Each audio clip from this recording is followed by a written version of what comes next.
Buenas tardes. Mientras se va terminando el proceso de admisiones, me presento. Mi nombre es Marta Linares.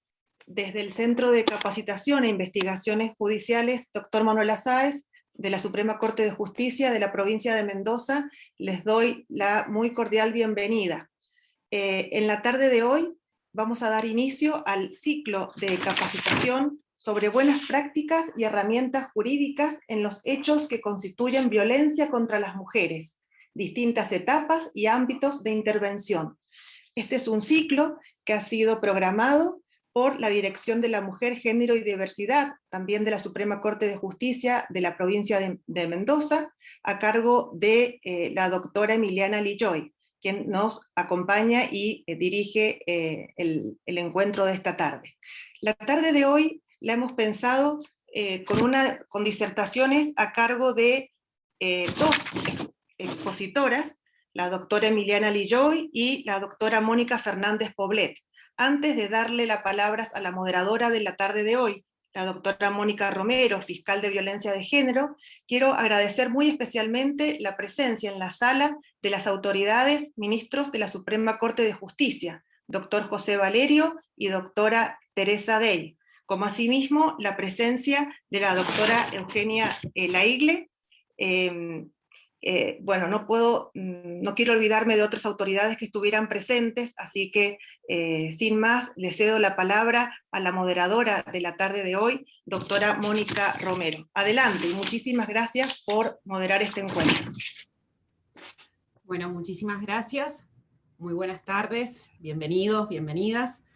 Efectivamente, como indicó Marta, estamos en este primer encuentro de ciclo de formación de buenas prácticas y herramientas jurídicas en los hechos que constituyen violencia contra las mujeres.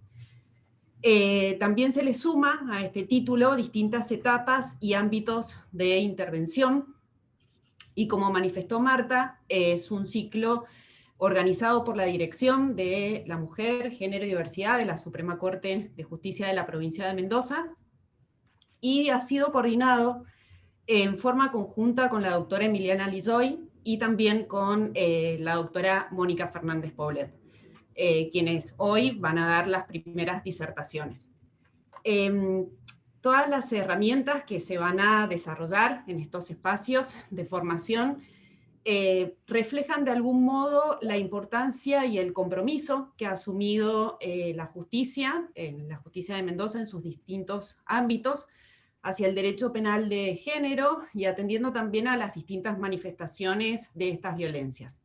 Así que especialmente agradecemos, como ya también dijo Marta, la presencia de la señora ministra de la Suprema Corte de Justicia de la provincia de Mendoza, la doctora María Teresa Dey, como así también del señor ministro de la Suprema Corte y también en su carácter de ministro coordinador del Fuero Penal, el doctor José Valerio, quien a continuación va a dar unas palabras. Doctor Valerio, tiene el micrófono, ahí está. Muchísimas gracias. Muchas gracias, Mónica. Buenas tardes. Realmente es un gusto poder estar esta tarde acompañando en este ciclo de formación de buenas prácticas y herramientas jurídicas en los hechos que constituyen violencia contra la mujer. Creo que estamos trabajando con mucho esfuerzo, con mucha dedicación. Creo que la doctora Dey viene dándole un impulso a la Dirección de la Mujer. Todos somos conscientes que su dedicación, su impronta, se está viendo en estos cursos, en estas capacitaciones, como también con relación a la ley Micaela. En el caso muy particular a la doctora Emiliana Lilloy, que realmente le ha dado una nueva cara, una nueva visión desde la Corte a estos aspectos que hacen al género, a la mujer, y que es imprescindible que todos contribuyamos y ejerzamos la capacidad que tenemos diariamente de analizar, de ver, de hacer docencia, de aprender. Todos los días cada uno de nosotros aprende.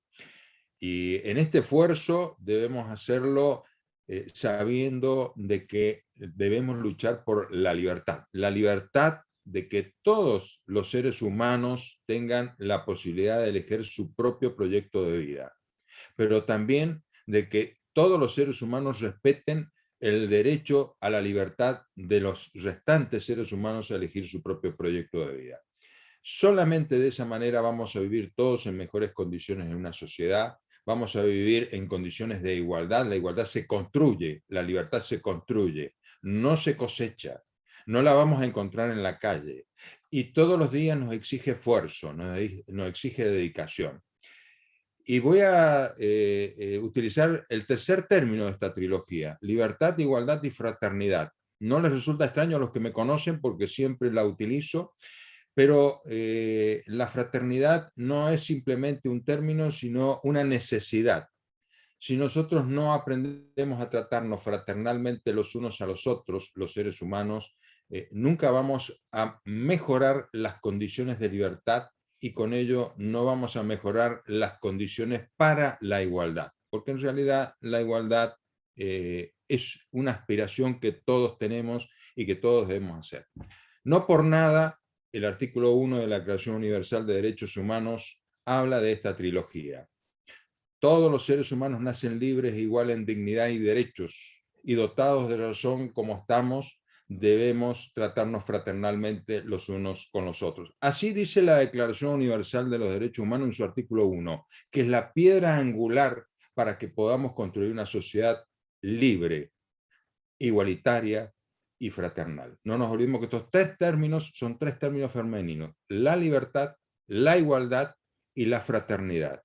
No es una coincidencia, es precisamente como la vamos a construir. Así que bienvenidos a todos, gracias a Emiliana, gracias a Mónica, gracias a Eugenia y fundamentalmente a Tere. Esta Tere que le pone esta impronta tan especial a la dirección de la mujer. Muchísimas gracias a todos. Muchísimas gracias, doctor Valerio, y agradecemos las palabras. A continuación, también debo agradecer la presencia de la doctora María Eugenia Lagle, jueza del Tribunal Penal Colegiado número 1 de la segunda circunscripción judicial, así que también damos la bienvenida porque por ahí muchos de los encuentros somos siempre mayoría la primera circunscripción. María Eugenia, tenés la palabra, si nos quisieras agasajear con algunas con alguna frase. Muchas gracias. Muchas gracias por el espacio. La verdad es que, gracias también, doctor Valerio, por sus palabras. La verdad que es un honor para mí compartir este momento aquí con ustedes, ¿no? Y nada menos que con la doctora Dey y el doctor Valerio, que son personas a quienes respeto y admiro profundamente, no solo por el lugar institucional que ocupan, sino que mi admiración hacia ustedes, la verdad que va más allá, porque son personas de una capacidad de trabajo increíble, que tienen una visión muy clara de hacia dónde tenemos que avanzar como Poder Judicial, con valores fuertes que ustedes los ponen en marcha permanentemente, que se traducen en hechos, son personas de hacer, no se quedan en lo meramente discursivo. Este discurso hermoso que nos dio el doctor Valerio lo transforma permanentemente en realidad, y eso la verdad que me llena de orgullo. Y bueno, la verdad que estoy encantada también de compartir este espacio, que estoy segura que nos va a ayudar mucho a dar mejores respuestas a las problemáticas sociales que vamos a tratar, a la cuestión de la violencia hacia las mujeres, que es algo muy grave, que tenemos que abordar todos los días, muy seriamente, para dar respuestas justas, no solo al caso concreto, sino para poder transmitir el mensaje de que estos casos no van a ser tolerados, de que el Estado los va a descubrir, los va a investigar, los va a juzgar, que vamos a castigar a los responsables, y para que esto ocurra tenemos que estar bien formados, tenemos que ser responsables, no improvisar. Los casos de violencia de género tienen una dinámica especial, tenemos que abrir la cabeza, analizarlos con una mirada integral, que tenga en cuenta las desigualdades históricas que tienen como base estereotipos vinculados al género. Estoy segura que en estos encuentros vamos a poder aumentar nuestros conocimientos, vamos a poder reflexionar, repensar algunas situaciones, que vamos a salir enriquecidos y estoy segura que en el encuentro de hoy no me cabe, bueno, ninguna duda que Mónica y Emiliana son personas súper formadas, que tienen mucho para enseñarnos. Así que bueno, no les quito más tiempo, ya estoy ansiosa por escucharlas, ¿sí? Muchísimas gracias por compartir, por permitirme compartir este momento, estas palabras con ustedes. Gracias. Gracias, doctora Laile. Previo a las exposiciones, y bueno, agradeciendo nuevamente la presencia de la señora ministra de la Suprema Corte, como así también del doctor Valerio, ministro de la Suprema Corte, y de la doctora Laile. Todos sabemos las ocupaciones laborales que tienen, así que quedan liberados y pueden desconectarse si así los desearan. Pero bueno, lo cierto es que ahora a continuación, como ya mencionamos, van a comenzar las exposiciones. En primer lugar lo hará la doctora Emiliana Lizoy. El tema que va a tratar son las claves para poder entender y abordar con perspectiva de género. En este caso me toca presentarla, muchos ya sabemos ante quién estamos, pero bueno, me toca decir que Emiliana es abogada, es asesora de la Presidencia de la Suprema Corte de Justicia de Mendoza y se encuentra a cargo de la Dirección de la Mujer, Géneros y Diversidad, doctora Carmen Algiroay, y actualmente se encuentra también dirigiendo la Diplomatura en Perspectiva de Género y Diversidad de la Universidad de la Aconcagua. Así que Emiliana, te cedo la palabra. Muchísimas gracias. Bueno, muchísimas gracias, Mónica, por tu presentación y por moderarnos hoy. Es un honor y un placer que estés. Bueno, bienvenidas, bienvenidos. Ya más o menos hemos contextualizado qué vamos a hacer hoy. Yo no puedo dejar de agradecer nuevamente, aunque nos vayamos en saluditos, a la presencia de la doctora Day. Tampoco puedo dejar de agradecer las palabras y la vocación en sus palabras del doctor Valerio. Coincido en todo con lo que dijo la doctora Eugenia Laile, de ambos ministros, de la ministra y el ministro. A Eugenia, por supuesto, siempre tan clara y tan amena, es precioso escucharte. Agradecer, por supuesto, a Marta Linares, del Centro de Capacitación, sin la cual todo esto no sería posible, porque ella nos ayuda con todo el armado y nos coordina. Y finalmente a mi coequiper, Mónica Fernández Poblet, con la cual hemos coordinado todo este proceso y hemos convocado, y ha sido un placer, un trabajo hermoso conjunto, y casi que hemos construido ya una amistad a través de este trabajo hermoso que hemos hecho juntas. Así que dicho esto, les cuento de qué les voy a hablar. Creo que no me olvidé de nadie, vieron que es difícil, pero bueno, no me olvidé de nadie, creo. Y a todas y a todos ustedes por estar, por elegir este espacio, por tener, como dijo el doctor Valerio, vocación de aprender y de seguirnos construyendo y de compartir estos conocimientos que son muy importantes para nuestro trabajo diario. Yo les cuento, voy a empezar a compartir, Moni, si... Sí, Emiliana, estás compartiendo y se ve primera imagen. Bien. Bueno, como siempre, para quienes veo muchas caras conocidas y que ya hemos estado juntas y juntos en capacitaciones, como siempre les traigo la hoja de ruta.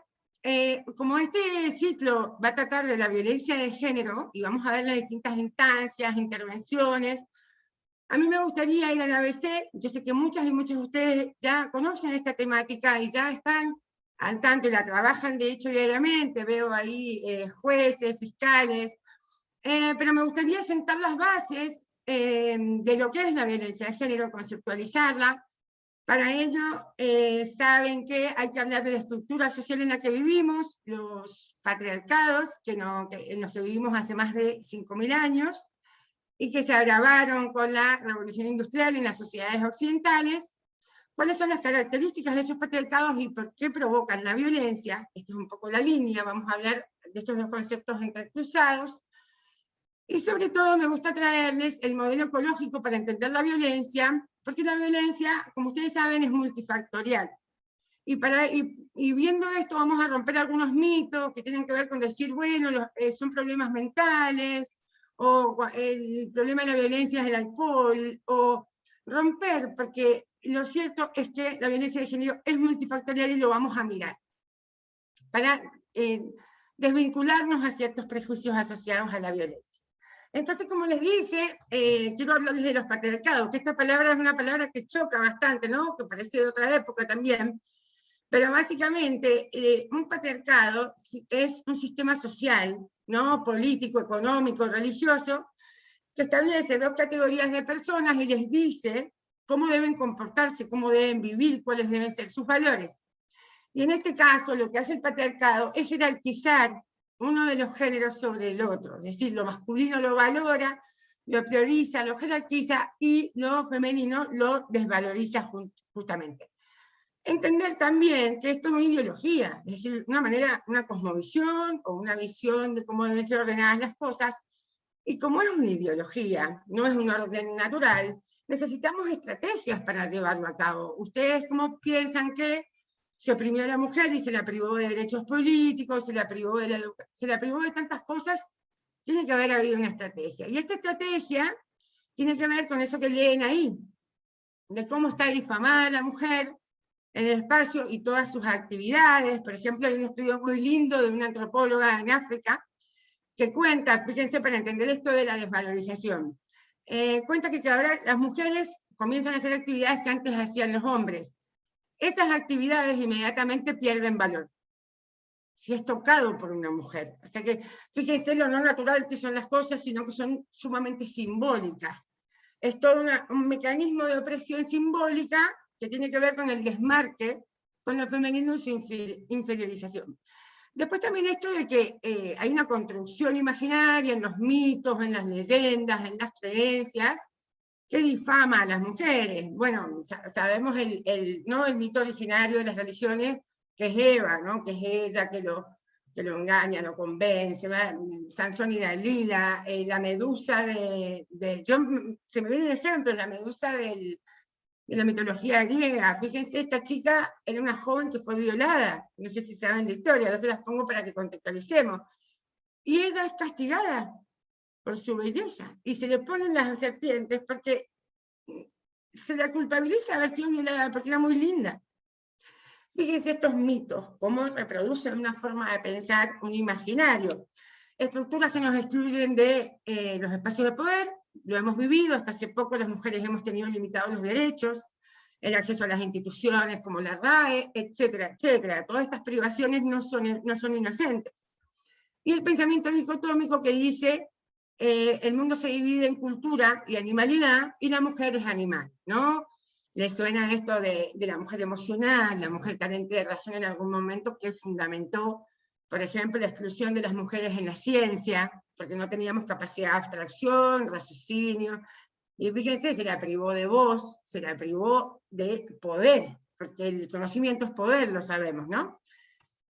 ¿Y cómo se logró esto? Se logró tras estos mecanismos que les cuento, porque toda opresión material o socioeconómica tiene que tener al lado una opresión simbólica, porque no podemos oprimir a la mitad de la población si no contamos un cuento simbólico, para decirlo así en términos más de Harari, que habla de los cuentos. Fíjense, yo siempre pongo el ejemplo de las personas racializadas, cómo se las privó de alma en el discurso en algún momento para poder oprimirlas, porque necesitamos una construcción simbólica para esta injusticia. Ahora bien, ¿cómo se hace? Y bueno, los mecanismos de dominación son variadísimos, entre otros el sexismo, que fíjense, por ejemplo, si yo privo de educación a la mitad de la población, con argumentos no esencialistas o lo que fuere, bueno, eso es una estrategia para oprimir, porque yo privo de educación. Y si después educo, pero educo de manera diferenciada, y le enseño a las mujeres a la afectividad, a bordar, a coser, a tocar el piano, y educo a los varones en otro contexto, preparo a esos niños y niñas para el mundo. Con lo cual estos mecanismos están en todos lados, pero además están en la representación de los patrones culturales. Y yo les traigo acá unas fotitos. Una puede elegir el ámbito de la realidad que quiera para ver el patriarcado. Lo puede ver en los medios de comunicación, lo puede ver en la publicidad, lo puede ver en el cine, en la literatura.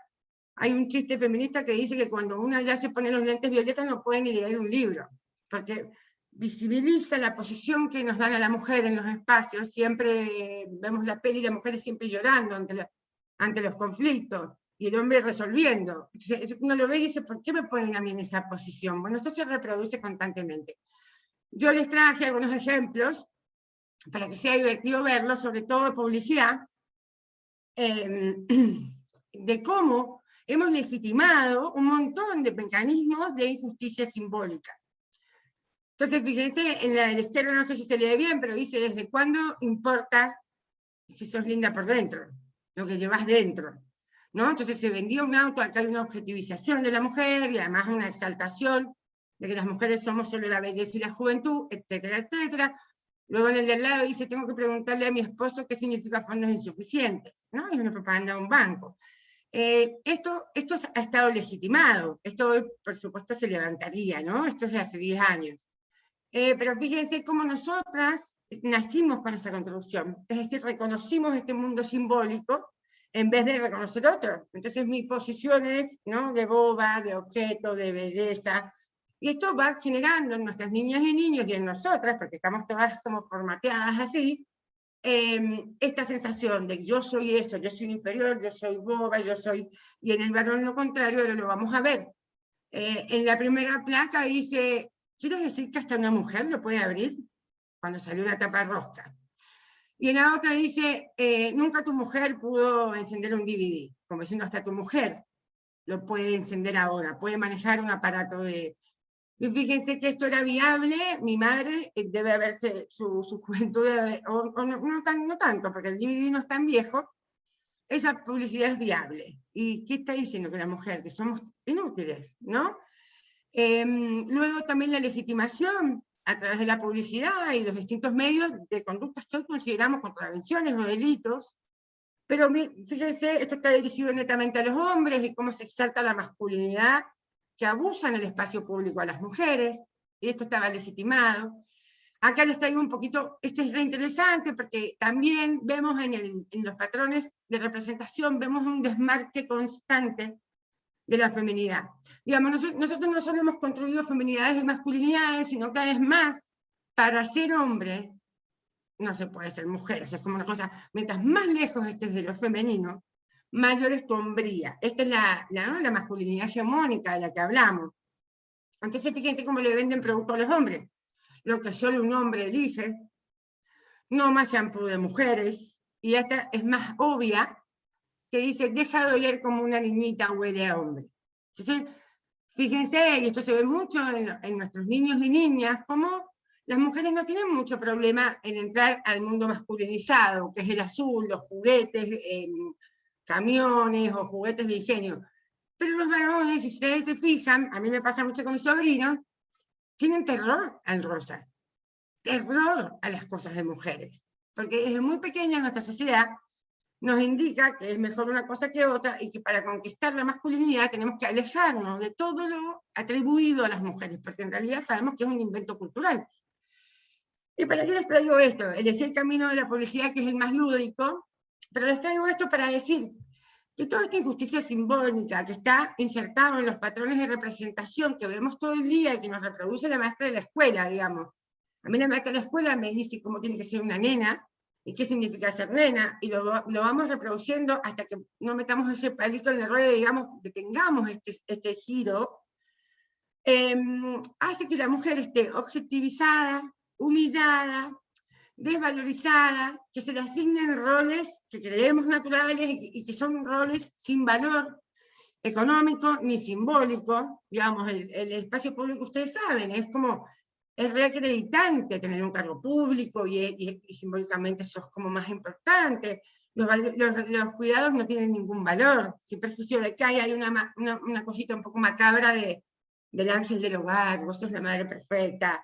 Pero fíjense que esto desempodera totalmente a la mujer y la deja sin bienes y sobre todo sin autoestima para salir a un mundo a pelear por esos bienes. Entonces, esto provoca en el varón una sensación de control, una sensación de autoridad, de preeminencia, de vos sos un objeto, entonces yo puedo controlar tu vida, yo debo controlar tu vida. Y esto que hoy nos parece tan raro, estaba legitimado en nuestros códigos hasta ayer, diciendo que el hombre era el jefe del hogar. Y además se aceptaban las facultades correctivas del varón hacia la mujer como se aceptaban frente a los niños y niñas. Fíjense lo que estamos desarmando, vamos pujando por distintos mecanismos simbólicos, el derecho es uno, vamos pujando por ese mecanismo, pero queda todo este mecanismo cultural que lo tenemos que desarmar algún día. Y bueno, en eso estamos, acá estamos en eso. Entonces, un poquito conceptualizar, decirles que la violencia de género es el último lastre de esta violencia constante que vivimos las mujeres, de todos los micromachismos, de toda esta ideología, que vivimos todo el tiempo en la calle. Nosotras vivimos en una constante situación de violencia, pero la violencia de género, cuando es violencia física, ya es el último lastre de esta construcción cultural. Se utiliza también el término violencia contra las mujeres para visibilizar que es violencia contra las mujeres y de los varones hacia las mujeres, justamente porque a veces en estas resistencias se escucha esto de violencia entre los géneros. La palabra violencia de género lo que quiere manifestar es esta construcción de género que hicieron los patriarcados y jerarquizaron a los varones sobre las mujeres. Esta es la visibilización, por eso es el término. Y bueno, y se usa el otro para decir, no, hablemos concretamente de violencia contra las mujeres, porque si no acá hay una confusión y no todo el mundo estudió que era un patriarcado, no todo el mundo estudió la teoría de sexo-género.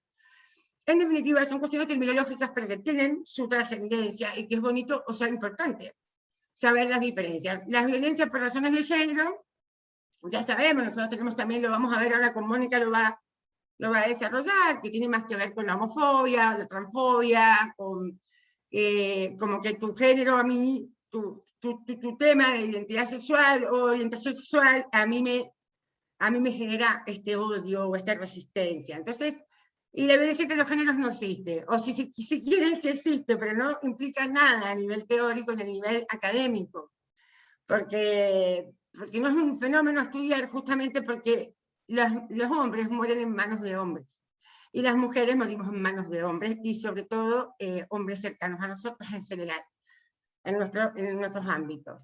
Esto lo extraje del protocolo de investigación de femicidios, que me pareció muy buena esta síntesis que hacen esta frase.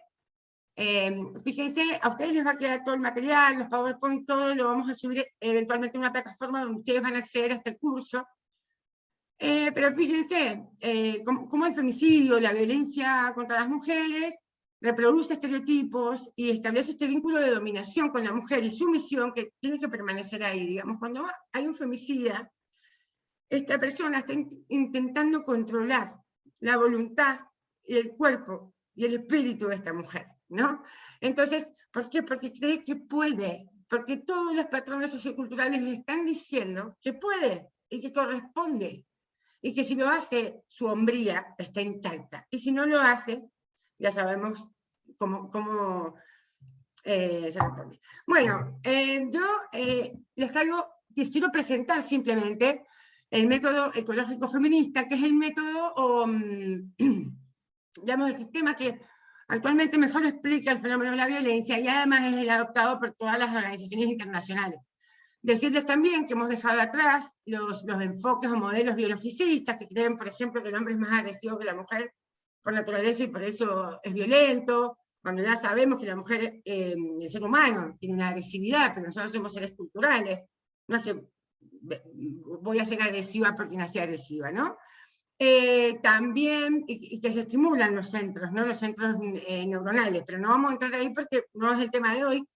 También hemos dejado el enfoque sistémico, que bastante culpabiliza a la mujer en el tema, porque dice que son cuestiones tóxicas en la pareja, que también tenemos que soltar estas cosas de violencia cruzada, de parejas tóxicas, porque estamos ante violencia de género, que es mucho más estructural que un planteo aislado.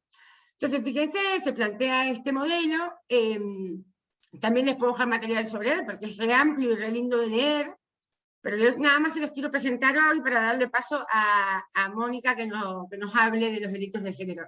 Pero son muchos factores y no uno. O sea, el fenómeno de la violencia de género es multifactorial. Entonces, miren, estos son los factores, ¿no? Son como los distintos, se ve una circunferencia con distintos, ¿no?, niveles, y es porque todos esos niveles afectan sobre la persona, ¿no? Todos los niveles. ¿Y esto por qué lo traigo? Porque entonces a mí una vez un fiscal me preguntó en una charla, me dijo, entonces Emiliana, se presume que todo, con esto que estás contando, se presume que todos los hombres somos violentos, y entonces todos somos susceptibles de cometer violencia. Yo le dije, no, le contesté que obviamente que no, y es una obviedad. ¿Y por qué no? Porque hay muchos factores. Digamos, no todos los hombres responden al patrón sociocultural de sentirse superiores. No todos responden, está ahí el patrón. Y yo lo puedo ir absorbiendo de a poco, menos, más, pero van a intervenir un montón de factores más que no tienen que ver solo con la estructura patriarcal en la que vivimos. Entonces, fíjense, está el tema, la ideología donde vivimos, la cultura donde vivimos, las religiones donde vivimos y lo que nos dice todo este sistema cultural, sin perjuicio de que a mí me parece bonito, extraje esto, que es decir, no todos los hombres se encuentran como colonizados por esta idea de injusticia patriarcal, y además los hombres son los agentes de cambio, porque ellos mismos, o sea, los varones y las mujeres por supuesto, lo estamos demostrando a través del movimiento y todo lo que estamos haciendo, pero los varones son los que pueden frenar ese carro también, y mirarse, y contribuir. Entonces, construir una masculinidad que no sea la hegemónica, que sea una masculinidad que sirva más a todos y a todas, claramente. Entonces romper también el prejuicio de todos los hombres, ni todos los hombres, no, son muchos factores y los hombres son elementos de cambio en esta sociedad. Después tenemos el ambiente donde nos movemos, ¿no? Los grupos sociales de los que somos parte. Entonces, fíjense, depende también mi barrio, mi trabajo, mis ambientes. A veces son ambientes que reproducen el sexismo y que son más violentos todavía. Entonces, ¿qué hace esto? Que naturalicemos la violencia. Que veamos a la violencia como un método de resolución de conflictos, por ejemplo, en grupo. Fíjense las pandillas. En estos espacios es donde también yo construyo mi identidad y la comunidad me va marcando la cancha de qué se puede hacer, qué no, cómo se hace. Acá también vemos la imposibilidad de algunas instituciones, que esto está cambiando, de abordar distintas situaciones. Entonces, como no sabemos nada, como tenemos miedo, como no sabemos cómo abordarla, finalmente no se hace nada. Y se deja suceder, y esto naturaliza los procesos de violencia que están encarnados en los espacios donde nos movemos, ¿no? También tiene que ver este tema con que la mujer, ustedes saben que la violencia en general es alejada de su espacio familiar, es alejada de su espacio de relaciones, es alejada de sus redes. Acá también entra ese factor en juego que propicia la violencia del varón hacia la mujer por esta desprotección, ¿no? Luego hay un microsistema que tiene que ver con la familia, el entorno inmediato. Entonces acá afectan factores como cuál es la división del trabajo en la casa, si seguimos estableciendo que el papá es el proveedor y la mamá es la que cuida, quién administra el dinero en la casa. También acá entra el tema del consumo de sustancias, qué tipo de comunicación hay en esa familia o en ese ámbito. Y es muy interesante decir que, y esto para romper mitos, esto que dicen, no, bueno, es un problema de alcohol, es un problema de drogas. Y en realidad, lo que hacen las drogas o el alcohol, voy a ser más específica porque las drogas tienen distintos efectos, pero es suprimir los frenos inhibitorios. Digamos, el problema es anterior, el problema es estructural, el problema seguramente es de la comunidad, el problema no es el alcohol activa, potencia, propicia, pero no son problemas de drogas o de sustancias, sino que es un factor de riesgo, un factor que potencia la violencia de género. Acá dice, aumenta la probabilidad de producir, no lo causa. Y finalmente los factores individuales de cada persona, biológicos, emocionales, su capacidad para resolver conflictos, su capacidad para lidiar con los estresores, con la vida misma. O sea que fíjense, me gusta dejarles la idea de que la violencia de género es multifactorial, y esto hay que tenerlo en cuenta para analizar, para investigar, para juzgar. Hay que ir a todos estos lugares a buscar esas causas, ese multifactor que podemos ver hoy, y no simplificar. Es un problema sistémico de la pareja, es tóxico, no simplificar, esto es porque los hombres son más agresivos. Yo me acuerdo que una vez leí que los hombres salían a cazar. Todas estas cosas las tenemos que romper en algún momento, porque son mitos, son prejuicios, y no están basados en un modelo científico de la realidad, sociológico. Entonces, dicho esto del modelo, me gusta traer unos mitos a desarmar rápidamente, y les dejo con Mónica. ¿Cuáles son las creencias asociadas? Que muchas veces metimos la pata, una ley, sentencias o requerimientos, y dice, ¿cómo? Bueno, son mitos que los tenemos muy arraigados. Entonces, fíjense cómo desarmar, o sea, a través de este modelo podemos ir desarmando, entendiendo que nada es determinante y todo es importante tenerlo en cuenta. Entonces, la violencia de género solo ocurre en familias problemáticas, no. La violencia de género ocurre en todos los ámbitos, en todas las culturas, a cualquier edad, en cualquier nivel de ingresos. También, no sé si lo traje, pero esto asociado a la pobreza, no. La violencia sucede en familias o en situaciones donde no hay pobreza. La violencia de género ocurre en países subdesarrollados en situación de pobreza, no. La ONU habla de que se constatan 71 países donde se ejerce violencia. Yo creo que los que nos quedan fuera son los que la ONU no llega, digamos, porque en esos países también hay violencia. La violencia se reproduce, la violencia contra las mujeres, de manera sistemática, se reproduce en todos los patriarcados, porque nosotros estamos en un patriarcado, si se quiere, de baja intensidad. Por ejemplo, los estados musulmanes son un patriarcado de alta intensidad. Y cada uno tiene sus formas de violencia, pero todas las mujeres en el mundo vivimos en patriarcados hace más de 5.000 años. Con lo cual, esto sucede en todos lados. Porque es un problema cultural, estructural, de valores, de creencias, es una ideología. Entonces, por eso nos pasa a todos y a todas. Los hombres que maltratan a sus parejas en enfermos mentales, no. El grado de incidencia de la enfermedad mental es muy baja en la violencia de género. Entonces, explicar el problema de la violencia como un problema psicológico o mental es desconocer todo el modelo ecológico que nos dice que vivimos en esta sociedad, de los patrones culturales, de la invisibilización de la mujer, la objetivización de la mujer, etcétera, etcétera. En general los varones se escuchan cosas como, es re normal, sí, son personas normales las que captan estos valores culturales y en algún momento se combinan los factores y esto estalla. Pero en esta combinación es donde se encuentra la violencia. No podemos sectorizar los factores. Después la violencia psicológica no es tan grave como la física. Esto se escucha mucho, ¿no? Pues no es nada, solamente que la volvía loca.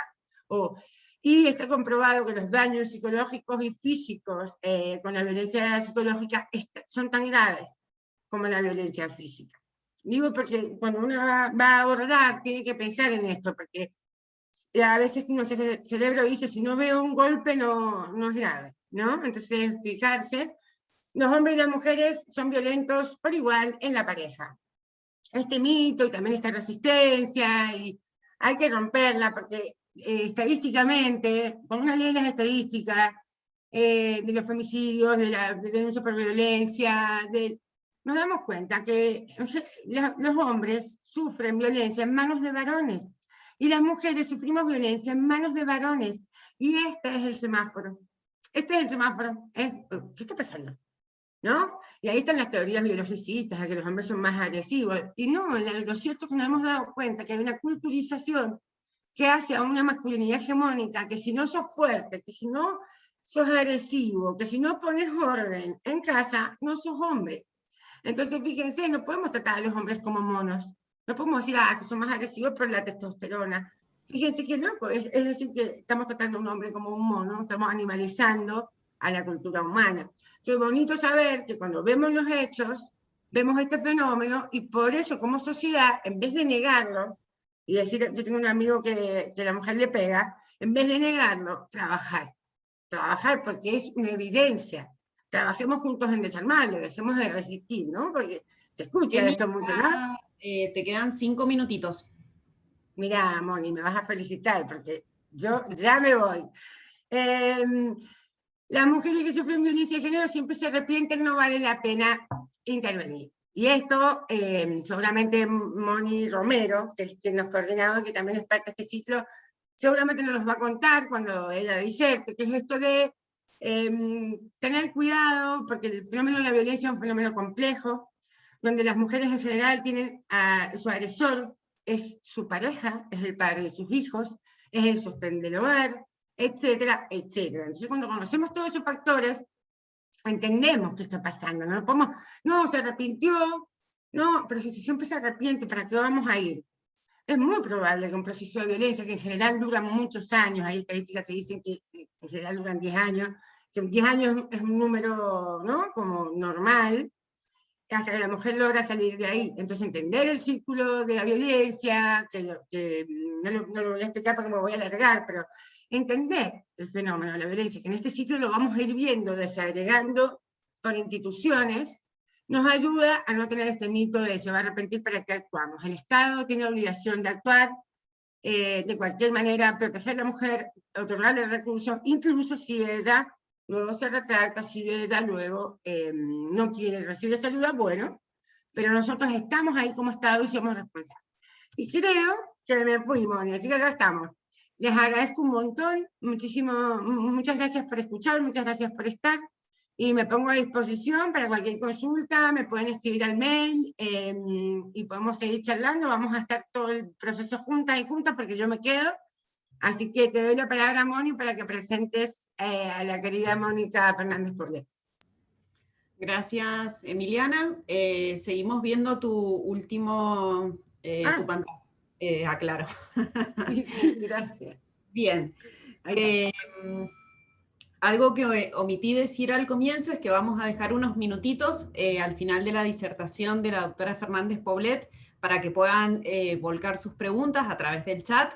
No sé si vamos a tener tiempo de responder todas, pero bueno, más o menos para que también si tienen preguntas sobre lo que acaba de disertar Emiliana o sobre lo que va a disertar Mónica, las van colocando en el chat.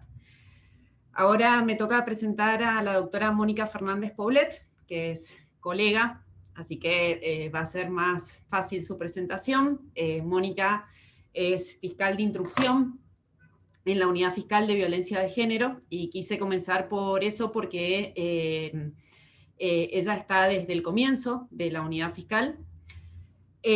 Además de eso es abogada, egresada de la Universidad de Mendoza, es especialista en Derecho Penal en la Universidad Nacional de Cuyo y también diplomada en Género en la misma universidad, y maestranda de la Maestría en Derecho Penal y Ciencias Penales también de la Universidad Nacional de Cuyo. Y actualmente es profesora de posgrado en la Universidad de la Aconcagua. El tema que va a disertar Mónica es sobre delitos de género y delitos cometidos en un contexto de violencia de género. Mónica, te cedo la palabra. Muchas gracias. Bueno, Moni, muchas gracias. Moni es una compañera de los primeros momentos de la Unidad Fiscal de Violencia de Género. Y primero que nada voy a agradecer a Teresa Dey por haberme dado esta posibilidad, por haberme presentado a Emiliana, que la verdad que es un gusto porque es una persona súper formada y que la verdad que es un gusto, ha sido un gusto y sigue siendo un gusto trabajar con ella. Al doctor José Valerio por el impulso que también le está dando a todo el tema de la capacitación en violencia de género, que creo que es importantísimo porque creo que los operadores judiciales nos es muy difícil entender esta problemática en general, los operadores y las operadoras, entonces creo que el ir explicando, ir abordando esto hace que cada vez sea más asequible a todos y podamos comprenderlo y utilizar estos conceptos. Y también a la doctora Laile, que tuve el placer de conocer hace poco, y que la verdad que su disertación me pareció excelente, así que muchísimas gracias por acompañarnos en este ciclo, y además a todas las magistradas y magistrados que van a formar parte de esta capacitación, que generosamente nos están dando su tiempo, y a las funcionarias y funcionarios que también van a colaborar en que, bueno, todos nos enriquezcamos con estos conceptos y con los conocimientos de cada uno en este nuevo ciclo. Yo ahora les voy a ir a compartir. Moni, por favor avísame si lo estoy haciendo, porque ya me ha pasado a empezar a hablar y no darme cuenta.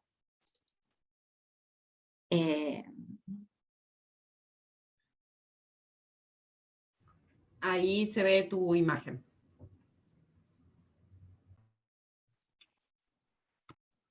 Ahí estuvo. Bueno, como les decía, yo voy a hablar de los femicidios y los delitos cometidos en un contexto de violencia de género, y la introducción que hizo Emiliana me viene bárbaro porque está muy relacionado con todo lo que vamos a ir viendo en esta charla. Como primera aproximación voy a decir que el femicidio es el asesinato de mujeres por razones asociadas con su género, y en la forma más extrema de violencia de género ejercida por los varones en contra de las mujeres con el deseo de obtener, conservar, acrecentar el poder, dominación, control y propiedad sobre ellas. Cuando hablamos de violencia de género, estamos hablando, como lo explicó recién tan claramente Emiliana, de un sistema ideológico y cultural de jerarquización de género y división de trabajo, y de roles que fueron construidos para otorgar a los varones los roles más importantes, los más destacados, en perjuicio de las mujeres a quienes se le atribuyeron los roles de menor jerarquía, normalmente los que tenían que ver con el hogar y con la maternidad. Y la idea también está construido sobre la idea de que el cuerpo es propiedad y es parte del patrimonio de los varones, el cuerpo de las mujeres, ¿no? Entonces, en virtud de ello, es que los varones tenían, y todavía siguen teniendo, algunos creen, el derecho de ejercer esa patrimonialidad, usar, gozar y desechar. Es la violencia de género el dispositivo disciplinador más eficaz que ha tenido una sociedad patriarcal, con la finalidad de garantizar la perpetuación de un modelo en donde las mujeres han sido, y siguen siendo en grandes casos, sometidas y sufren todo tipo de postergaciones. Entender el carácter social y general de estas violencias nos permite, como dijo recién Emiliana, alejarnos de los planteos individualizantes, es decir, salir de que esto es un hecho concreto que pasa única y exclusivamente en este caso. No, es un fenómeno social. Hay una estructura social, cultural, política, económica detrás de estos casos que no son aislados. Después, eliminar la naturalización de estos casos, es decir, ya no existe el derecho de corrección del hombre sobre la mujer, ya no existe el derecho de violación del hombre sobre la mujer como ejercicio del débito conyugal, se desnaturaliza el tema del acoso en los varones, producto de sus instintos hacia mujeres que se tornan provocativas. Desaparece la idea del crimen pasional. Esto no es pasional, esto es cultural, es social, es un fenómeno que es un flagelo mundial. Se saca la idea de la patologización, es decir, que no se trata de un psicópata, un perverso, se trata de un violento, un hombre que ejerce la violencia contra quien entiende que es inferior, que es la mujer. La muerte no es resultado de conflictos personales, no se trata de cuestiones de pareja ni cuestiones familiares. Y por lo tanto es un problema social y lo tenemos que resolver de esa manera. El concepto femicidio, y este término fue acuñado por las teorías o los movimientos feministas anglosajones de los años 70 y fue presentado por primera vez por Diana Russell, que es una investigadora sudafricana, que utilizó el tema femicide, o la palabra femicide, en los tribunales internacionales de crímenes contra mujeres celebrado en Bruselas en 1976. Y lo que quiso era diferenciarlo del homicidio y poner la raíz semántica sobre las víctimas. Dice Diana Russell, que el femicidio es el extremo final de un continuum de terror sexista que incluye una amplia variedad de abusos verbales y físicos como la violación, la tortura, la esclavitud sexual, principalmente la prostitución, el abuso sexual infantil, incestuoso o extrafamiliar, las golpizas físicas y emocionales, el acoso sexual, la mutilación genital, las operaciones ginecológicas innecesarias, la heterosexualidad forzada, la esterilización forzada, la maternidad forzada, la psicocirugía, la privación de comida para mujeres en algunas culturas, la cirugía plástica y otras 42 mutilaciones en nombre del embellecimiento. Dice, siempre que estas formas de terrorismo resultan en muerte, se convierten en femicidio. Luego aparece un término que es acuñado por la antropóloga mexicana Marcela Lagarde, que es más amplio que es el de feminicidio, porque incluye un conjunto de delitos de lesa humanidad que contienen los crímenes, secuestros y desapariciones de niñas, mujeres en un marco de colapso institucional. Es una fractura del Estado de Derecho que favorece la impunidad. Por lo tanto, las considera como crímenes de Estado y aclara que se pueden dar tanto en condiciones de guerra como de paz. La noción de femicidio incluye entonces tanto los crímenes cometidos por las llamadas esfera privada como la pública. Y este es el concepto que toma la ley 26485 al definir la violencia de género. Lo que hace Marcela Lagarde es responsabilizar al Estado de estos crímenes, porque entiende que el Estado, la omisión del Estado o la falta de presencia del Estado ha favorecido la producción de este flagelo. Luego podemos ver la tradicional clasificación que hace Diana Russell de los femicidios íntimos, no íntimos o por conexión y vinculado. Las razones de género permiten conceptualizar o tener dos concepciones de la mujer, desde dos polos fundamentales: la mujer como propiedad o como posesión del hombre, y la mujer como objeto que el hombre puede tomar, usar y desechar como y cuando quiera. Estas dos grandes referencias permiten clasificar a los femicidios en dos grandes formas: el femicidio íntimo, que es el femicidio en donde la mujer es tomada como posesión y como objeto que pertenece al hombre, y que se está caracterizado por la existencia de una relación previa entre la víctima y el agresor, en donde puede haber o no convivencia, que tiene una relación familiar, íntima, muy estrecha o cercana. Este es uno de los tipos de femicidio, y es importante recalcarlo porque hay quienes sostienen que el único tipo de femicidio es el femicidio entre personas que se conocen o personas que tienen un vínculo previo. Pero hay otro tipo de femicidio, que es el femicidio no íntimo, en donde se parte de la idea de mujer como objeto, que se puede usar y desechar. Esta modalidad también es conocida como femicidio sexual, porque normalmente son los femicidios que son ocurridos luego de un ataque a la integridad sexual de una mujer, aunque no es excluyente, en donde el agresor y la víctima son desconocidos.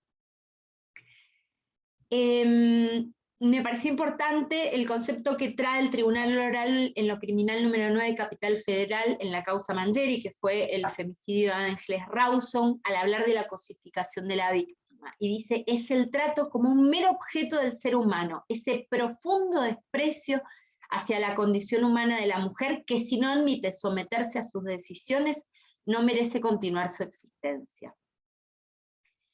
Luego, el femicidio por conexión o vinculado, que es cuando el agresor ataca a una persona, asesina a un pariente, familiar o persona llegada a la víctima con la finalidad de castigarla, destruirla psíquicamente o provocarle un sufrimiento.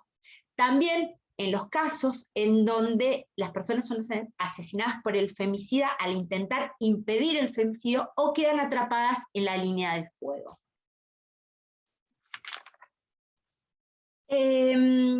Ahora bien, fue a partir de la intervención de los organismos internacionales que visualizaron el crecimiento exponencial de este flagelo y la visibilización de este fenómeno, y la conciencia de la gravedad del problema de la comunidad internacional, que llevó a conceptualizar o a generar un valor transcultural, que es la violencia de género, como un problema de discriminación social. Y comenzaron a diseñar políticas públicas desde la ONU, la OEA y otros organismos que tuvieron repercusión en las legislaciones internas y también en los operadores judiciales. Nuestro país, haciéndose eco de los compromisos asumidos internacionalmente, es que adecuó su legislación y sancionó el 11 de diciembre del 2012 la ley 26791, que incorporó que hizo una modificación importante del Código Penal, pero introdujo el el problema de género a través del Código Penal, con la intención de combatir este flagelo mediante la dimensión simbólica del derecho penal. Y ha importado una transformación y una evolución legislativa de manera que el problema de la violencia de género se ha instalado definitivamente en el derecho penal argentino. El delito de femicidio fue tipificado como la acción de matar a una mujer cuando el autor sea un hombre y se ha perpetrado en un contexto de violencia de género. Acá voy a adelantar, hay 3 elementos en el tipo penal y son 3 elementos normativos del tipo penal. Uno, que el autor del homicidio sea un varón. El segundo, que la víctima sea una mujer. Y el tercero, que el asesinato sea perpetrado en un contexto de violencia de género. Violencia de género es un concepto normativo, también es un elemento normativo del tipo penal extralegal, porque la definición no se encuentra en el Código Penal, sino que tiene que buscarse en la Ley 26485, que en su artículo 4 define qué se entiende por violencia de género. Es toda conducta, acción o omisión que de manera directa o indirecta, tanto en el ámbito público como en el privado, basada en una relación desigual de poder, afecte la vida, la libertad, la dignidad, la integridad física, psicológica, sexual, económica o patrimonial, como también la seguridad personal de la mujer, y quedan comprendidas las perpetradas del Estado por sus agentes. Acá tengo que señalar algo que es muy importante y que normalmente se considera o se ha tratado o se ha equiparado el término violencia de género a violencia contra la mujer en un sentido biológico. Y la ONU Mujeres ya nos advierte de que la violencia de género no hace referencia a la mujer en sentido biológico, sino a la feminidad. Porque es este rol social que se le atribuye a la mujer lo que expone, lo que las expone, nos expone a múltiples formas de violencia y discriminación. Y esto es importante porque la Corte Interamericana de Derechos Humanos lo ha dicho, y lo ha dicho muy recientemente, el 26 de marzo de este año, que el ámbito de aplicación de la Convención Interamericana para prevenir, sancionar y erradicar la violencia a situaciones de violencia basadas en su género, también a mujeres trans. Ya lo voy a explicar mejor cuando hable del elemento normativo mujeres. Pero en este caso, que me parece muy importante, que es el de Vicky Fernández contra Honduras, la Corte Interamericana dijo que esta violencia se erige sobre un sistema de dominación patriarcal fuertemente arraigado en estereotipos de género y constituye una manifestación de las relaciones de poder históricamente desiguales entre hombres y mujeres. La violencia en contra de las personas fundamentada en la identidad o expresión de género y específicamente en contra de las mujeres trans, también se encuentra basada en el género, en cuanto a construcción social de identidades, funciones y atributos asignados socialmente a la mujer y al hombre. Hago una primera aproximación principalmente para hablar del concepto de violencia de género, pero ya lo voy a explicar mejor cuando hable del concepto mujer y el concepto hombre. Dije que mujer y hombre, que son los otros 2 elementos del tipo penal, son también elementos normativos. Sin embargo, hasta hace unos años atrás, se consideraba que tanto hombre como mujer eran elementos descriptivos del tipo penal. Y estas eran las tesis esencialistas o biologicistas, que entendían que eran las características sexuales, físicas o biológicas las que determinan los derechos de las mujeres, por lo que el concepto mujer del femicidio es un elemento descriptivo del tipo penal caracterizado por hacer referencia a una realidad natural que puede ser comprendida a través de los sentidos. Claramente, si digamos, lo concatenamos con la exposición que hizo recién Emiliana, estas teorías biologicistas hicieron traer de nuevo esta idea de que la diferencia entre los hombres y las mujeres, y por ello la protección de las mujeres, tiene que ver con las debilidades físicas y biológicas que tendríamos las mujeres, sin entender que todo esto viene de tiene una raíz mucho mayor que social y cultural. Pero bueno, por suerte estas teorías fueron abandonadas. Estas teorías consideran que el hombre es el macho de la especie humana, que tiene órganos genitales masculinos, pene y gónadas, en tanto mujer solamente es el sujeto de la misma especie que posee órganos genitales femeninos, vagina, útero, ovarios, mamas, y que el sujeto activo solo puede ser un hombre en sentido biológico, y como sujeto pasivo solo puede ser una mujer en sentido biológico. Como dije, esas teorías fueron abandonadas por la jurisprudencia, que ha entendido que el elemento hombre y el elemento mujer del tipo penal son dos elementos normativos del tipo penal de carácter extralegal. Y digo, a partir de la promulgación de la ley 26743, que es la ley de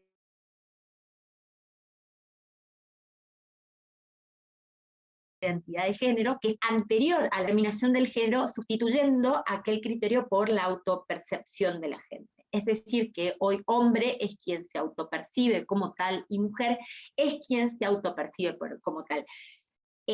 Parece extraño que yo tenga que explicar que habiendo sido sancionada esta ley con anterioridad al delito de femicidio, durante muchos años los autores, y lo siguen diciendo, autores muy prestigiosos como Bonpadre, por ejemplo, o bueno, entre otros, de que el concepto mujer es un concepto biologicista. Estas teorías que consideran que el término hombre y mujer son elementos normativos y que hacen un análisis integrado del ordenamiento jurídico, es decir, la ley de identidad de género junto con el femicidio, dicen mujer es toda persona autopercibida como tal y que se identifica al género femenino, es decir, que incluye tanto a las mujeres cis, que son aquellas que nacieron con un sexo femenino y que además se autoperciben como mujeres, como las mujeres trans, que son aquellas que nacieron con una sexualidad de hombre y que se autoperciben como mujeres. Y por lo tanto, el autor del delito puede ser tanto un varón cis como un varón trans. Luego, si bien el femicidio es el único delito de género del Código Penal argentino, lo cierto es que hay dos delitos más, que son las lesiones leves, graves y gravísimas y el abuso de arma, que comparten agravante con el homicidio. Por lo tanto, como dije, el único delito de género es el femicidio, sin embargo, las lesiones y el abuso de arma también se ven agravados por producirse en un contexto de violencia de género bajo las mismas circunstancias, es decir, que el autor sea un varón, que la víctima sea una mujer y que sea cometido en un contexto de violencia de género. Sin embargo, hay un gran repertorio de delitos que también pueden ser cometidos en un contexto de violencia de género y que si bien no tienen una agravante específica, es decir, no se ven agravados por la comisión en un contexto de violencia de género, sí trae la contextualización ciertas consecuencias en el proceso, principalmente en el proceso penal, que yo voy a ir enumerando, porque todas ellas se van a tratar durante esta formación, o este ciclo de conferencias. Entre estos delitos, los más comunes son el abuso sexual, amenazas y coacciones, privación ilegítima de libertad, desobediencia, incumplimiento de los deberes de asistencia familiar. Es decir, son delitos comunes que no han sido previstos con un autor hombre, ni una víctima mujer, ni en un contexto, pero que cuando se dan en un contexto tienen consecuencias específicas. La jurisprudencia habla de que para que podamos hablar de que estos delitos han sido cometidos en un contexto de violencia, tenemos que tener, por un lado, una subsunción típica, que significa que la acción debe caer dentro del tipo objetivo y del tipo subjetivo de cada uno de esos delitos a los que he hecho referencia y todos los otros delitos que pueden ser cometidos en un contexto de violencia. Y un segundo elemento o una segunda etapa que es la subsunción convencional, que el autor sea un hombre, un varón, que la víctima sea una mujer y que se cometa en un contexto de violencia. Se llama subsunción convencional porque significa que la situación de violencia se quede encuadrada dentro de lo que ha sido definido por el artículo 1 de la Declaración de las Naciones Unidas sobre la eliminación de la violencia contra la mujer, y principalmente por la Convención de Belén do Pará, que dan el marco jurídico a este tipo de hechos. Como para dar un ejemplo, la jurisprudencia y la doctrina ha entendido que son ciertas características propias de este fenómeno, aunque no son excluyentes. La desjerarquización de la mujer como un igual, el vínculo entre la víctima y el agresor, caracterizado por la dominación del varón sobre la mujer, la modalidad cíclica y crónica de la violencia, el acoso que satura la capacidad crítica o de juicio de la ofendida, la humillación y denigración, la indiferencia a sus demandas afectivas, el aislamiento de la víctima de la familia y de los amigos para perpetrar la violencia, el control de la mujer como sinónimo de posesión y una idea de dominación, de celos patológicos.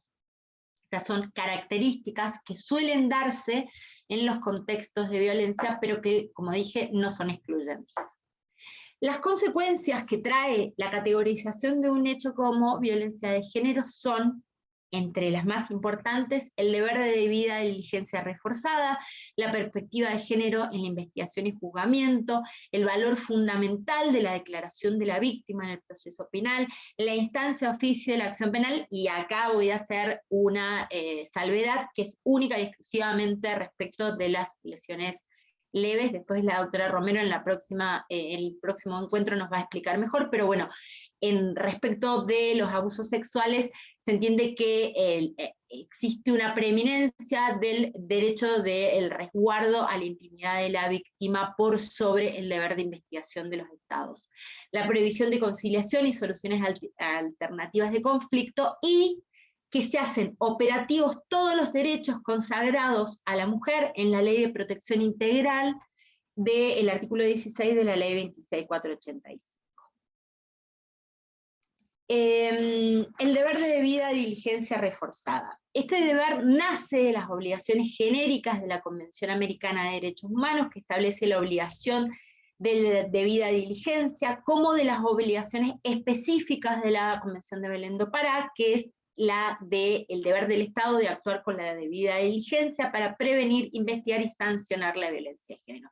Esto ha sido interpretado por los tribunales internacionales, principalmente por la Corte Interamericana de Derechos Humanos, que sostiene que en un contexto de violencia y subordinación y discriminación histórica contra las mujeres, los compromisos internacionales imponen al Estado un deber de responsabilidad reforzada. Y así es que se crea un estándar superior de debida diligencia que se llama debida diligencia reforzada, o se denomina el deber de debida diligencia reforzada.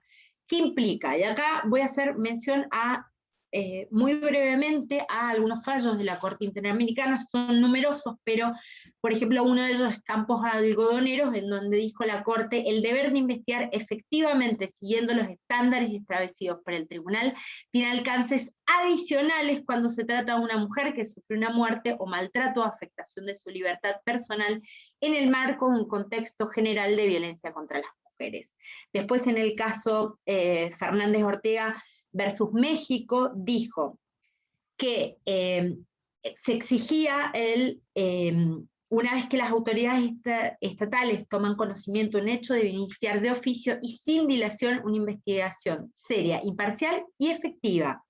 Y luego dice que resulta particularmente importante que las autoridades a cargo de la investigación la lleven adelante con determinación y eficacia, teniendo en cuenta el deber de la sociedad de rechazar la violencia contra las mujeres y las obligaciones del Estado de erradicarla y brindar confianza a las víctimas en las instituciones estatales para su protección. Esto es por citar algunos de los precedentes que generan o que han dado lugar a este deber de debida diligencia reforzada. Luego, la perspectiva de género en la investigación y juzgamiento. Dice Julieta Di Corleto, que la valoración probatoria jurisdiccional debe ser con perspectiva de género. Es decir, no es un estándar de prueba diferenciada, sino que es el mismo estándar, que directo o indirecto, que supere cualquier sesgo discriminatorio y respetuoso de los derechos humanos de las mujeres. La perspectiva de género importa eliminar el conocimiento o la visión androcéntrica del universo, tener una mirada social y concreta en este fenómeno social que legitima la práctica de la violencia, que modifica o diferencia los roles poniendo a uno más importante o mayor jerarquización que el otro, justificado en concepciones biológicas o físicas, es decir, tener un pleno conocimiento de esta problemática social para evitar que la investigación y el juzgamiento sean, que se tenga algún tipo de sesgo discriminatorio o que se cuele en la investigación, en el juzgamiento, todas estas ideologías que patriarcales que nos han seguido y nos han colonizado durante tantos años. Moni, quedarían unos 5 o 6 minutitos. Bueno, gracias, Moni.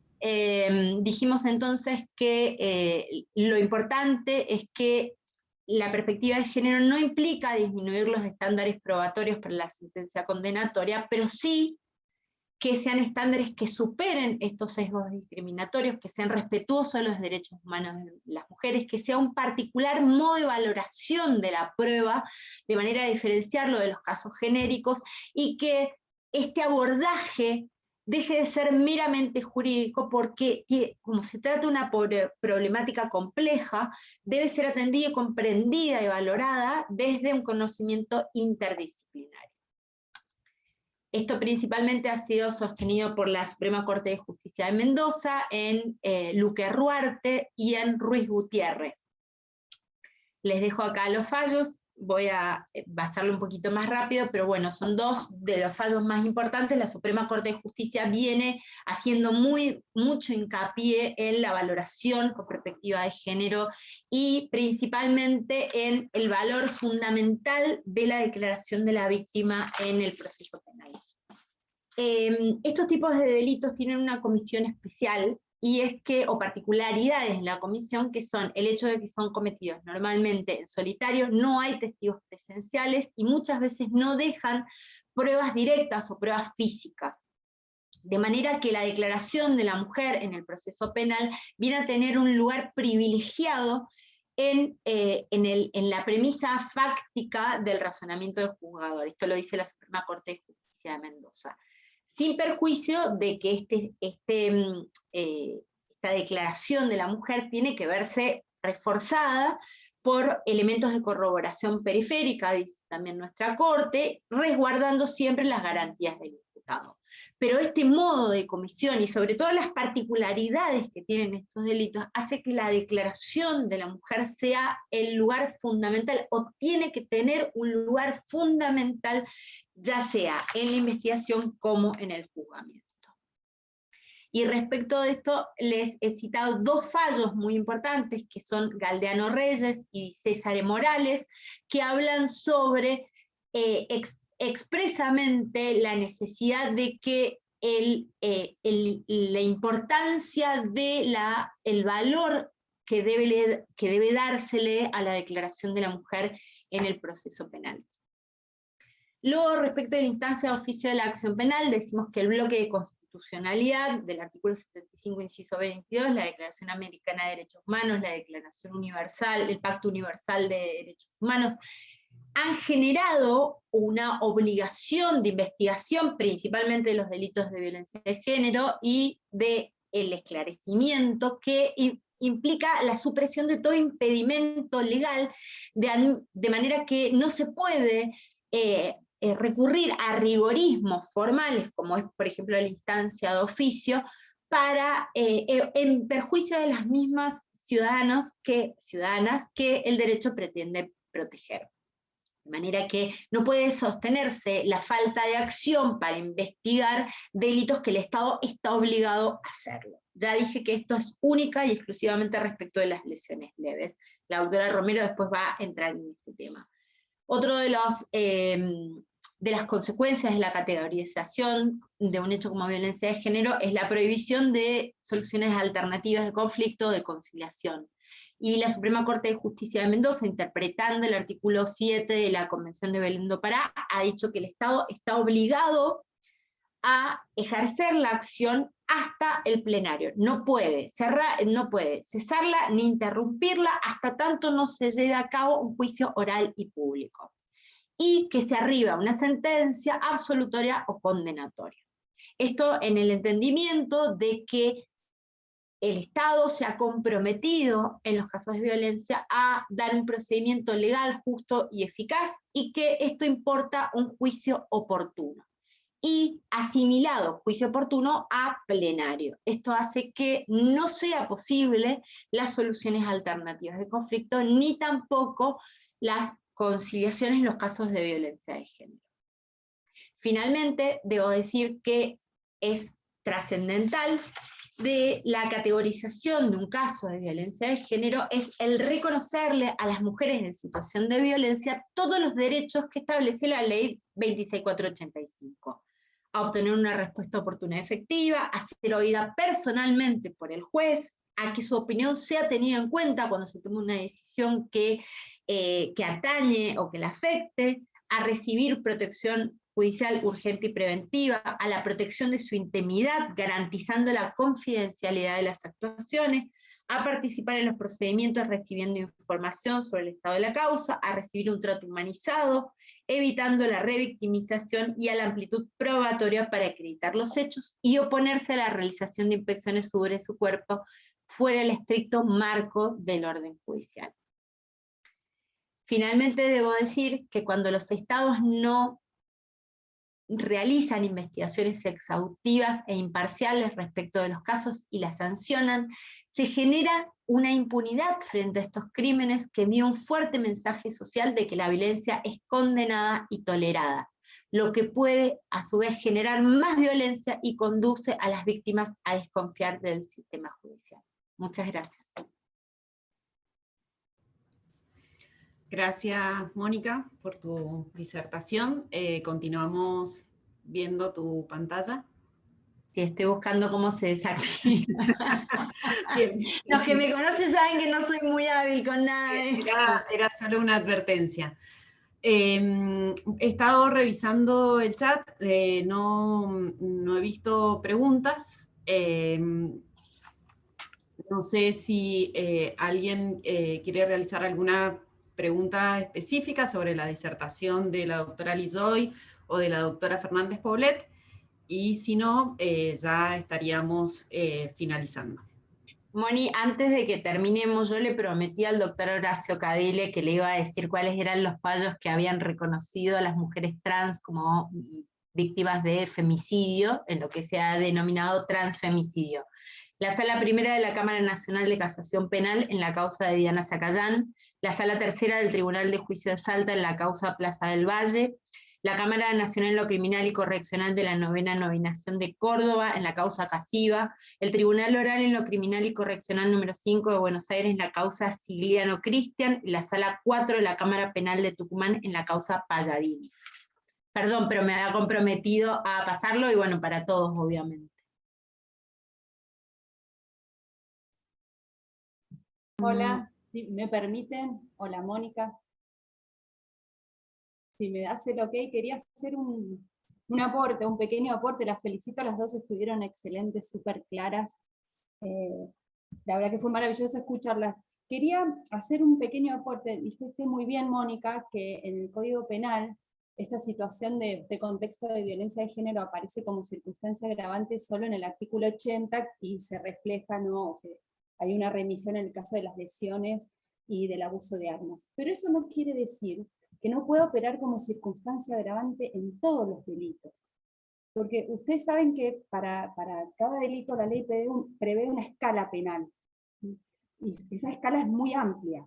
Hay escalas en el abuso sexual simple de 6 meses a 4 años, en el abuso sexual agravado de 8 a 20 años, ¿no? Las escalas son muy, muy amplias. Y si se acredita por parte de la Fiscalía, por parte de la acusación, que existió efectivamente un contexto de violencia de género, puede operar como una circunstancia que opere con carácter agravante cuando el juez va a determinar cuál es la pena justa, la pena que se merece el autor en este caso concreto. Así que, por más que no esté en el código de manera específica, no deja de ser una circunstancia agravante en la que los fiscales tienen que trabajar para lograr acreditarla y que dé sustento a una pena más grave, que es la que se merece el autor que actuó en estas circunstancias. Eso nada más quería agregarle, chicas.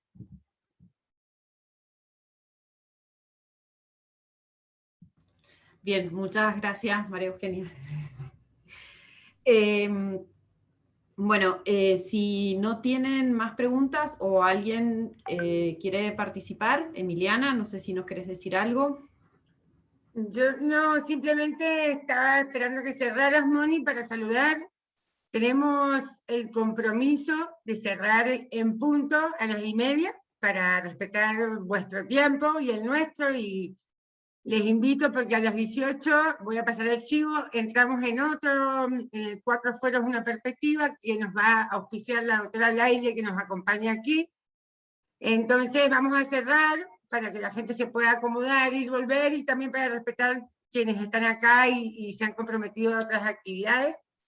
Y quiero, bueno, muchísimas gracias, Eugenia, por acompañarnos, por tu comentario y por ser parte de este espacio. Gracias, Moni Romero, por coordinarnos tan amablemente.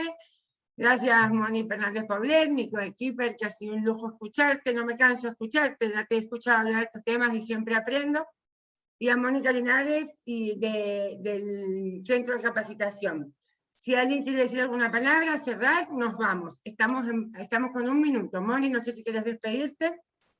Sí, Emi, muchísimas gracias. Bueno, la verdad que para mí es un gusto, me encanta esto, me encanta poder compartir las cosas que hacemos y que vemos todos los días, y bueno, la verdad que también es un gusto saber que tantas personas se inscribieron en la capacitación y nos están acompañando, porque eso significa que cada vez somos más los que nos interesa entender esta problemática, hacer algo por ella y para mejorar. Y bueno, como dijiste recién, muchísimas gracias a todos los que nos ayudaron, a Moni Romero, a Eugenia Laile, que te agradezco el aporte porque realmente es cierto y es muy importante, porque al momento de pedir nosotros la pena y los tribunales de imponerla, siempre se tiene en cuenta que sea en un contexto de violencia de género. Así que bueno, muchas gracias, y a vos, Emi, por tu generosidad y por tu acompañamiento. Un beso. Bueno, hasta el próximo miércoles, Moni, dale. No, eso mismo, hasta el próximo miércoles, que será también a las 14, a las 16 horas, antes que me mires mal.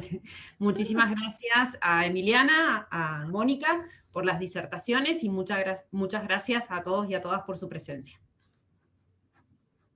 Hasta luego. Hasta luego. Hasta luego, Marta, gracias.